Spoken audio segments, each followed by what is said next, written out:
Salve galera, eu sou o GC, eu tô aqui para trazer para vocês mais um review de Kingdom. Review do capítulo 708, intitulado Quão Longe Você Iria por Uma Vingança. Capítulo incrível, vou deixar para vocês vários dos detalhes que eu percebi ao longo disso. E sem mais delongas, vamos lá, né galera?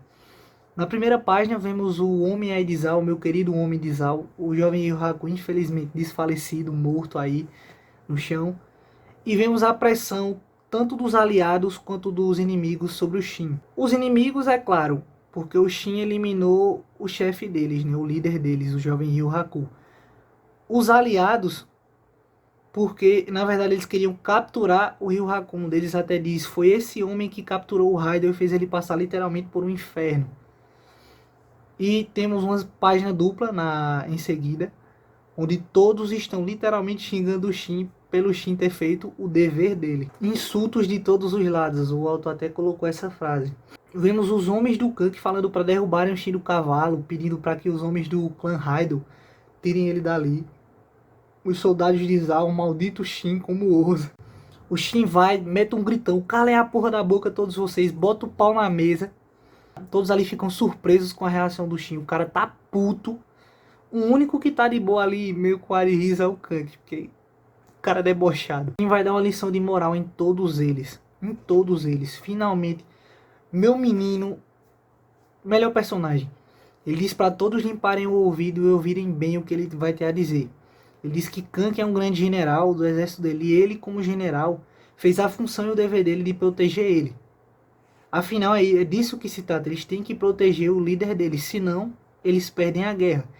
Ele diz, se referindo especificamente aos soldados do exército Kank, vocês deveriam me agradecer por isso. E aí que ele diz, vocês deveriam deixar essa vingança idiota de lado. Afinal, vocês se lembram do que vocês fizeram por um único idiota, e realmente, Raiden era um arrombado de merda. Ele diz, ano passado vocês decapitaram dezenas de milhares de soldados, rendidos. E lá de cima, enquanto o Maron e o Kank assistem, o Maron interrompe e diz, não foi por vingança. Foi por uma tática estratégica, o Shin manda ele calar a boca. E diz que é para eles ouvirem que cada um dos membros do exército Kank, Shin não vai perdoá-los. Enquanto eles viverem, Shin nunca vai perdoá-los. E o cara tá muito puto, todo mundo só ouvindo. A nojentinha da Coco puxou a treta, tá toda caladinha. Os homens do Kank não aceitam, dizem, o que é que você sabe? Você não sabe de nada, para de falar merda. E o debate continua. A Rei e a Kyokai estão assistindo ali perto e elas estão conseguindo ouvir, para vocês verem o quão alto o Shin estava falando. E os homens resmungando, aquela barulheira toda. Voltando agora a um momento, o Shin se direciona finalmente aos soldados do Ryu Haku e diz que sabe que eles vieram motivados a cumprirem uma tarefa. Que eles vieram preparados para perderem a vida. Mas Shin pede que eles parem com isso, eles deixem isso de lado também. Peguem o corpo do Shoukai e levem de volta para o seu país, de volta para os lugares seguros em Zal, para que ele possa ser enterrado. Ele diz que se eles não fizerem isso, o corpo do Shoukai será feito dele um show de horrores pelos homens do exército Kank. O Shin também está certo nisso. Mesmo o cara morto, vão fazer barbáries com o corpo dele. E isso é falta de honra, isso é desonesto. É desonesto, é uma falta de honra mesmo com alguém que acabou de perder a vida, mesmo com apenas um cadáver ali. Isso é falta de senso. E os soldados do Kank pedem para ele parar de falar. O Shin diz que vai continuar falando. Os soldados do Ryu Haku dizem que sabem disso, mas que o líder deles acabou de morrer na frente deles. E como eles se devotaram à tarefa deles, eles têm que cumpri-la. O Shin diz que sabia que ia ser difícil. Afinal, todos estão aí cumprindo seus deveres. Vejam só. Eu acho que se os soldados do jovem Ryu Haku tivessem escolhido levar o corpo do mestre, do chefe deles, mesmo que os soldados do Kank fossem pra cima, Shin não ia deixar. Acho que Shin ia até matar os caras pra deixarem levar o corpo e acabar com a treta ali. Afinal, ele cumpriu a tarefa dele, que era proteger o Kank, que era o grande general dele ali, do exército dele. Então, a partir do momento em que os soldados do Ryu Haku vão pra cima e não ligam para levar o corpo do seu Lorde a salvo, o Shin vai se lançar para cima deles também, até que a Kyokai, a Kyorei e outros soldados ali aparecem. O Shin até diz, nós também perdemos bons homens para virmos até aqui salvar a bunda de vocês. A Kyore diz que a voz do Shin estava tão alta que elas conseguiram ouvir tudo, mas que graças a ele, e ela fala isso com um sorriso, ela conseguiu finalmente entender um pouco dessas complexidades da guerra, já que para ela tudo isso de guerra é novo. Ela é uma assassina, ela não estava acostumada a esses locais, nem a essas regras. Determinar os acontecimentos, é sobre isso que esse capítulo se trata. O quão longe você iria por uma vingança? Acho que o exército Kank já retalhou até demais por um cara como o Raidou. Raidou fazia barbáries e barbáries com soldados rendidos, com civis. O cara morreu, tudo bem, era um ente querido ali do exército Kank. Mas 100 mil vidas já não é demais por isso. É sobre isso que o Shin a Rei tratou de perceber através das palavras do Shin. Shin também perdeu bons homens para salvar um bando de merda desse. E o Kank, querendo ou não, é uma merda que faz alguma coisa, é um cara foda. Mesmo sendo um fila da puta. Shin perdeu ótimos homens ali no confronto com as tropas do Rio Haku para fazer a tarefa dele. Então que eles façam a tarefa dele também e deem respeito a um oponente que já morreu, sabe? Se o Shin não tá se vingando dos homens do exército Kank por ter perdido bons soldados para salvar esses bosta, por que esses bosta estão querendo abusar de um inimigo morto, sendo que eles já se vingaram o suficiente?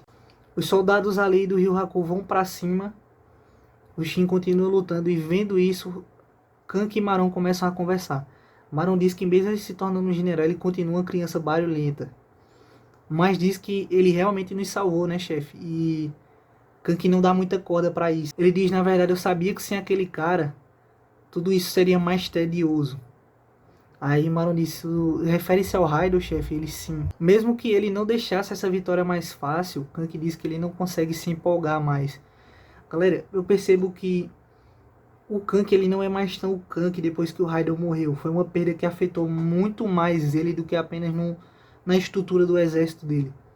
É muito mais na estrutura pessoal do próprio Kank. Ele está muito mais seco. É como ele diz, ele não consegue mais sentir graça nem aproveitar, desfrutar das batalhas. Depois que ele perdeu o Raidou. Que era, se você colocasse o seu integrante mais fiel ali. O cara que daria a vida sem dúvidas pelo Kank. Ele provou isso.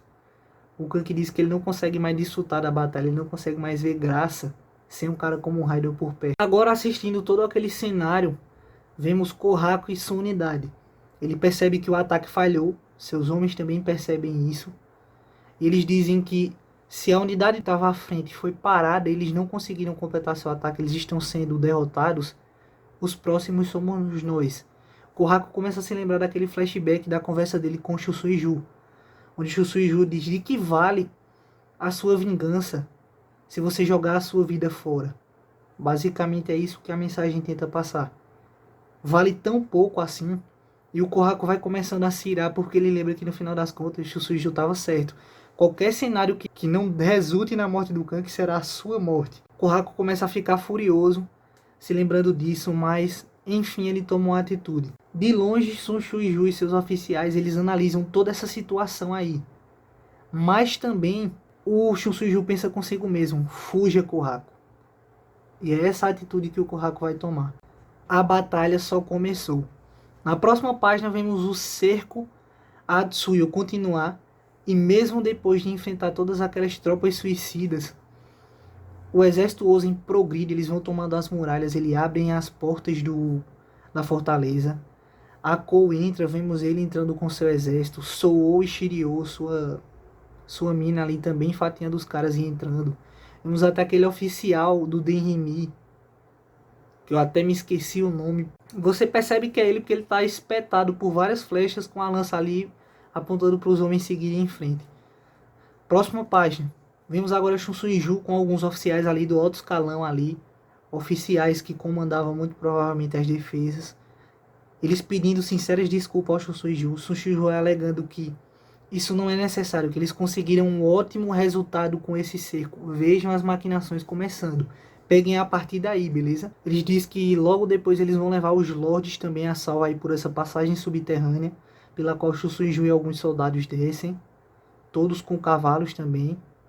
Mas Shusuiju diz que, devido ao que aconteceu no último ano do massacre dos 100 mil homens, que não vai tomar medidas tão extremas, mas que de qualquer maneira será doloroso aí na fortaleza, né? Já que vários vão morrer aí, principalmente soldados em conflito.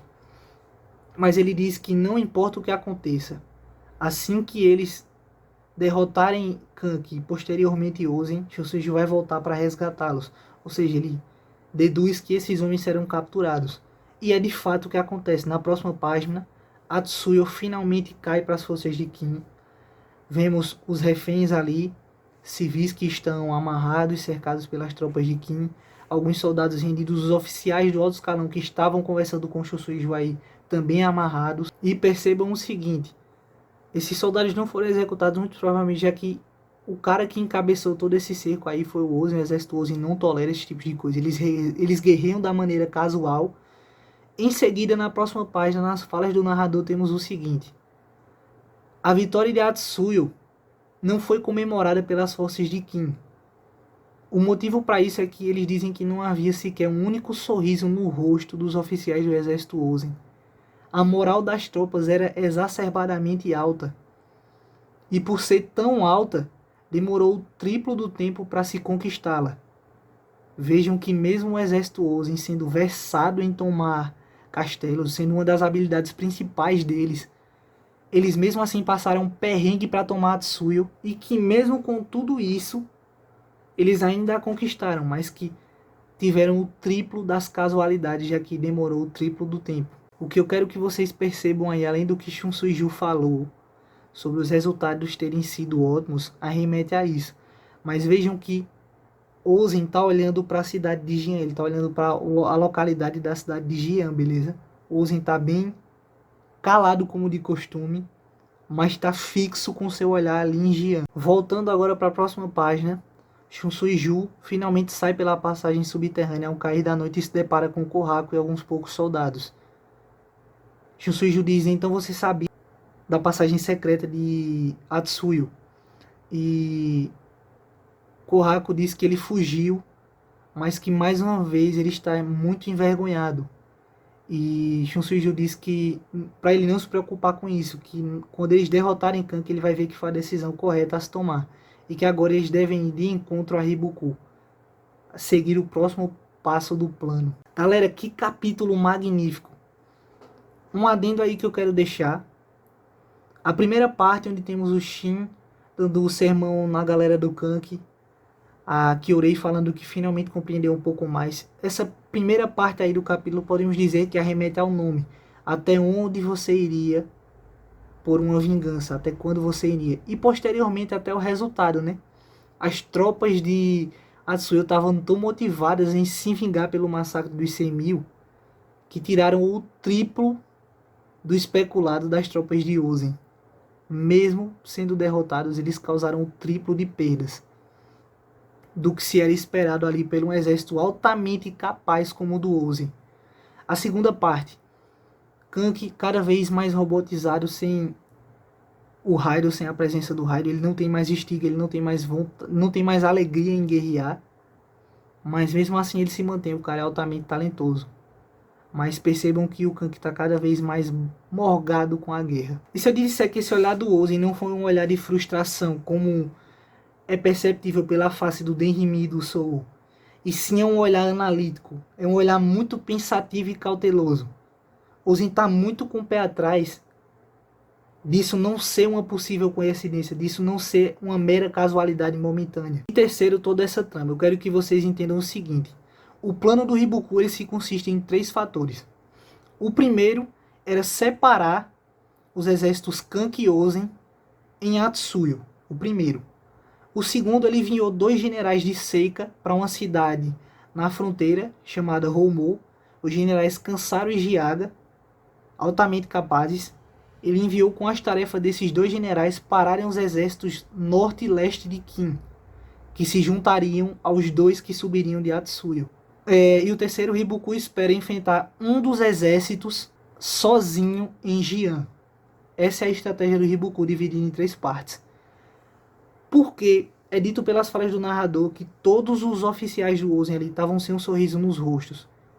Eles estavam considerando o quão isso foi frustrante para eles, o quantas baixas eles tiveram, que isso não era esperado, e estão pensando em quais as próximas opções para eles ali. Eles estão pensando no próximo passo adiante.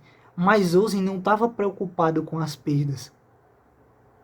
Digo pelo olhar do Ozen focado em Jian, que ele não estava pensando nas perdas, nem em como progredir ali. O que Ozen estava pensando era em que maquinação Hibuku estaria tramando. Todos eles sabem, é um consenso ali para todos os oficiais de Kin, que Hibuku voltou e está no comando das forças de Zao. Mas Ozen, ele está tentando entender qual a jogada de Hibuku. Primeiro, esse cerco a Atsuyo. Por que Ozen não fez nenhum alarde, nem comentou nada no momento, nem tomou nenhuma precaução? Porque isso foi inesperado. Isso está na cabeça de Ozen, o fazendo pensar de que isso não é uma mera coincidência. Mas Ozen não está fazendo nenhum alarde porque ainda é cedo demais para confirmar as expectativas ou especulações do Ozen. No momento, Ozen só vai ter uma certeza de que realmente se trata de um plano, de uma estratégia profunda ali do Hibuku, quando tivermos o resultado do embate em Homou.